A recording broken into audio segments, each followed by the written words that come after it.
अभी से 30 साल पहले तक इंडिया में 10-12 लोकल कार मैन्युफैक्चरर थे। For example HM, San, Sipani, Force, ICML, Mahindra, Tata. लेकिन एक के बाद एक सारी कंपनीज बंद होते गई जब से बाहर की कंपनीज इंडिया में आने लगी। लेकिन दो कंपनीज जिनका नाम है टाटा और महिंद्रा, वो अभी भी टिके हुए हैं, अभी भी इंडिया में मेजर कार मेकर्स हैं। और इन दोनों कंपनीज की काफी अच्छी हिस्ट्री है एक दूसरे से कम्पीट करने की, जो की काफी इंटेंस भी है। जिसमें अगर आप सबसे पहले 1993 में जाए तो महिंद्रा ने अपनी एक नई गाड़ी लॉन्च करी थी जिसका नाम है अरमाडा। और ये जो अरमाडा थी एक तरह से आप कह सकते हैं कि जो गाड़ी था, क्योंकि उस टाइम पे जो हमारी मिलिट्री थी उनके पास एक जीप की एसयूवी का राइड था जिसका नाम था CJ3B, जो कि जो हमारी आर्म फोर्सेज है अपने मिलिट्री ऑपरेशंस में यूज करती थी। और जो नॉर्मल सिविलियंस है उन्हें काफी पसंद थी ये वाली गाड़ी। तो इसलिए जो हमारी महिंद्रा है उन्होंने हमारी मिलिट्री से इस वाली गाड़ी की राइड्स खरीद के उसमें थोड़े बहुत चेंजेस करके उसके व्हील बेस को बढ़ा के एक गाड़ी लॉन्च करी जिसका नाम है अरमाडा, जो की एक 8 सीटर SUV/MPV थी जिसमें आपको बढ़िया साइज मिलता है। आपको जो रिफाइनमेंट है वो तो थोड़ी कमी मिलती थी, लेकिन जो लुक्स वगैरह काफी सही थी। और साथ ही में इसमें आपको मिलता था 2.0 लीटर का प्यूजो का डीजल इंजन जिसमें आपको अराउंड 60 हॉर्स पावर मिलती थी। पर लेकिन ये जो गाड़ी है काफी अनरिफाइंड थी, जिसमें जो इस गाड़ी की बॉडी है वो एक मेटल प्रेस में नहीं बनती थी, उसे ठोक ठोक के बनाते थे। और साथ ही में काफी ऐसे होता है ना कि असेंबल्ड सी गाड़ी है वैसी थी।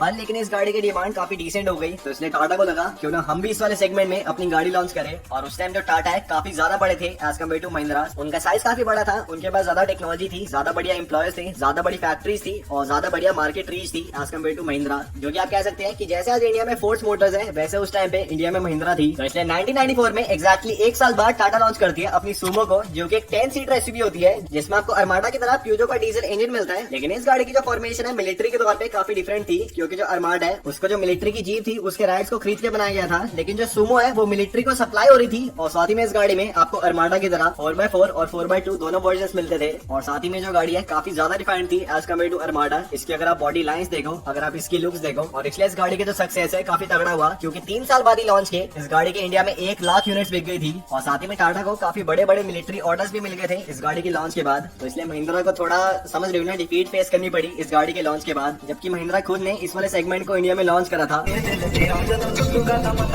फिर 1994 के 2 साल बाद 1996 में सुमो डीलक्स लॉन्च हुई थी, जिसमें आपको थोड़ी नई लुक्स मिलती है, आपको थोड़ी डिफरेंट लाइट्स मिलती है। और फिर महिंद्रा को लगा हम क्यों पीछे रहे, उन्होंने लॉन्च कर दी 1998 में अपनी अरमाडा ग्रैंड, जिसमें आपको थोड़े और फीचर मिलते हैं। फॉर एग्जाम्पल आपको पावर विंडो मिलती है, आपको थोड़ी नई लाइट्स मिलती है, आपको नई बॉडी लाइन्स मिलती है। लेकिन इस गाड़ी में उस टाइम में तब भी वो मजा नहीं था जो कि टाटा सुमो में था, और तभी उस गाड़ी की जो पॉपुलैरिटी है एकदम बढ़ते जा रही थी और जो अरमाडा है उसकी सेल कम हो रही थी। 2000 में मई 4 को टाटा लॉन्च करते हैं अपनी सुमो स्पेसियो, जो कि टाटा ने बनाई थी थोड़ी और सिटी लाइक लोगों के लिए, जिसमें इस गाड़ी की जो बॉडी लाइंस है, जो इस गाड़ी की हेडलाइट्स वगैरह है, उसमें चेंजेस करके इस गाड़ी को थोड़ी सिटी वाली गाड़ी के तौर पे बनाया गया था, ताकि जो सिटी वाले लोग हैं वो भी इस गाड़ी को परचेज कर पाए और ऐसा ना लगे कि ये गाड़ी सिर्फ गाँव के लिए बनी है। और इस गाड़ी में आपको उस टाइम में 65 हॉर्स पर मिलती थी और इस गाड़ी का प्राइस था 4.9 लाख रुपीज एक्स-शोरूम इंडिया। और इसके एक्जैक्टली फिर 3 महीने बाद महिंद्रा लॉन्च करते हैं अगस्त 4 को, एक्जैक्टली 3 महीने बाद अपनी नई वाली बलेरो, जो कि अरमाडा का एक नया वाला वर्जन होता है, जिसमें आपको नई लाइट्स मिलती है, आपको नई बॉडी लाइन्स मिलती है। इस गाड़ी का प्राइस होता है 4.9 लाख रुपीज एक्स-शोरूम इंडिया और इस गाड़ी में आपको 70 हॉर्स पर मिलती है। तो अगर आप देखो पावर भी ऑलमोस्ट सेम है जैसे आपको सुमो में मिलती है। जो सुमो का प्राइस था वो था 4.9 लाख रुपीज, इसका प्राइस है 4.98 लाख रुपीज। तो देख रहे हैं दोनों ब्रांड्स में कितना ज्यादा छुरी वाला कॉम्पिटिशन था उस टाइम में। लेकिन अब जो हिस्ट्री है थोड़ी अलग थी, जिसमें पहले क्या हुआ था कि जो सुमो है उसकी सेल्स बढ़ते गई और जो अरमाडा है उसकी सेल्स कम होते गई। लेकिन इस टाइम में जो बलेरो है उसकी सेल्स बढ़ते गई और जो सुमो है उसकी सेल्स कम होते गई। और फिर 2005 तक जो बलेरो है उसका यूटिलिटी व्हीकल वाले सेगमेंट में ऑलमोस्ट 20% का मार्केट शेयर हो गया। जो सुमो है उसकी सेल्स कम होते गई और 2019 में उस गाड़ी को डिसकंटिन्यू कर दिया टाटा ने। लेकिन जो बलेरो है अभी भी बिक रही है और इतनी पुरानी गाड़ी होने के बावजूद भी इस गाड़ी की 6-6 हजार यूनिट बिक रही है एक महीने की, तो काफी बड़ी चीज है। फिर दोस्तों जो दोनों ब्रांड्स है उनके कंपटीशन का दूसरा डायमेंशन स्टार्ट होता है 1998 में, जब टाटा लॉन्च करते हैं अपनी टाटा सफारी को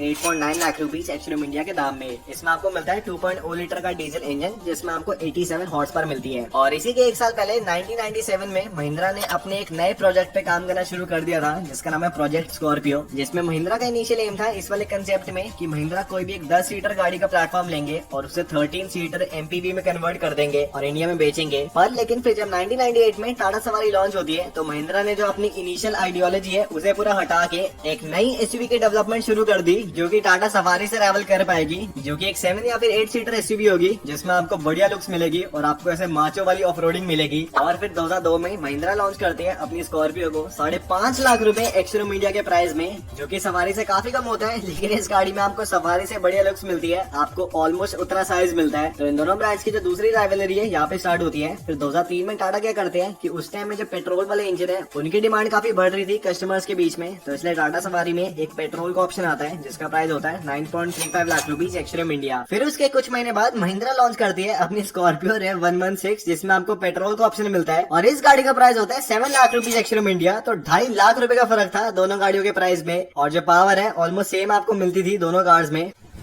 इमोशनल फिर जो सफारी है उसकी सेल्स काफी कम होना शुरू हो गई क्योंकि दोनों कार्स में सफारी में और स्कॉर्पियो में ऑलमोस्ट 2.5 लाख का डिफरेंस था उस टाइम में। और जो दोनों कार्स है सेम सेगमेंट की थी, इसलिए 2005 में टाटा लॉन्च करती है अपनी सफारी का एक नया फेस लिफ्टेड वर्जन जिसका प्राइस है 6.4 लाख रुपीज एक्स-शोरूम इंडिया, ताकि ये गाड़ी डायरेक्टली कम्पीट कर पाए महिंद्रा स्कॉर्पियो से। और अब इस गाड़ी में आपको नया इंजन मिलता है जिसमें आपको थोड़ी और पावर मिलती है और इसलिए 2006 में महिंद्रा लॉन्च करते हैं अपनी स्कॉर्पियो CRDE जिसमें आपको नया इंजन मिलता है, आपको नई लुक्स मिलती है और इस गाड़ी का प्राइस होता है 6 लाख रुपए एक्स-शोरूम इंडिया। तो भाई कितना गुस्सा चढ़ रहा होगा, सोचो भाई अभी गाड़ी लॉन्च करी और दूसरे ब्रांड ने अभी भाई अपनी भी लॉन्च कर दी, इतना बेकार लगता होगा। फिर तीसरी जगह जहाँ पे दोनों ब्रांड्स कम्पीट करते हैं वो है 2007 में, जब फोर्ड ने जैगवार लैंड रोवर को ऑक्शन करना या फिर बेचने का सोचा। तो इंडिया के जो दो ब्रांड्स थे जो कि इस वाले टेक ओवर में इंटरेस्टेड थे वो है महिंद्रा और टाटा, क्योंकि रिसेंटली क्या हुआ था उस टाइम पे कि दोनों ब्रांड्स काफी सारे इंटरनेशनल कार ब्रांड्स को एक्वायर कर रहे थे। फॉर एग्जाम्पल महिंद्रा ने रेवा को एक्वायर किया था और टाटा ने डेवो को एक्वायर किया था। और जब ये ऑफर आया था जैगवार लैंड रोवर की सेल का तो दोनों ब्रांड्स काफी इंटरेस्टेड थे,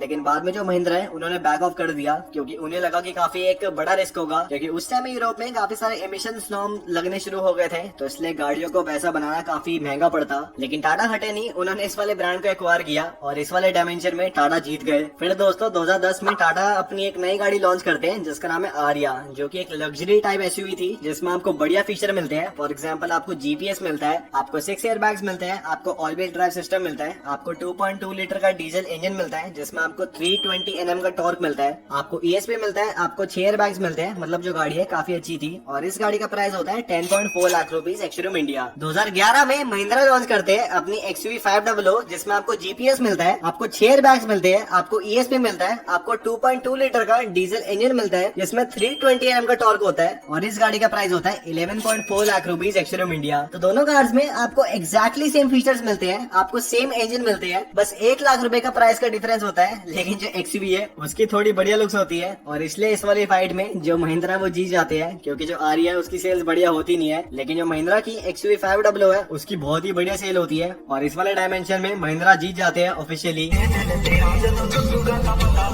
फिर क्या होता है कि 2012 से पहले इंडिया का जो थर्ड बिगेस्ट कार मेकर है वो हमेशा टाटा रहते हैं, सेकंड पे ह्यूंडई रहते हैं और फर्स्ट पे मारुति रहते हैं और फोर्थ पे महिंद्रा रहते हैं। लेकिन इस टाइम में 2012 में जो महिंद्रा है ऑफिशियली थर्ड इंडिया का बिगेस्ट कार मेकर बन जाता है इन टर्म्स ऑफ सेल्स। और इस पे रतन टाटा कहते हैं, I have a great respect for what Mahindra and Mahindra has been able to do. I also have a certain degree of sadness and shame that we have let that happen. और इस पे आनंद महिंद्रा कहते हैं, Mr Tata's comment is extraordinarily humble and generous. I take it as a pat on the back from the big brother. तो देख रहे हो थोड़ा बुरा लगा होगा टाटा को कि महिंद्रा उनसे आगे चले गए हैं। और यहाँ पे जो टाटा है वैसे तो बहुत ही सख्त है, लेकिन यहाँ वो पिघल गए। लेकिन यार यहाँ में पिघल गए। फिर दोस्तों 2017 में टाटा लॉन्च करते हैं अपनी हेक्सा को, जो कि इस ब्रांड की एक नई MPV/SUV होती है जिसमें आपको ऑल व्हील ड्राइव सिस्टम मिलता है, आपको नई लुक्स मिलती है एडवांस ही, साथ ही में आपको बड़े बड़े अलॉयज मिलते हैं। और ये बनी होती है जो XUV 500 का नया एक अपडेटेड वर्जन है उससे रैमल करने के लिए और इसका प्राइस होता है 11.9 लाख रुपीज एक्स-शोरूम इंडिया। और इसके एक साल बाद महिंद्रा लॉन्च करते हैं अपनी मराजो को,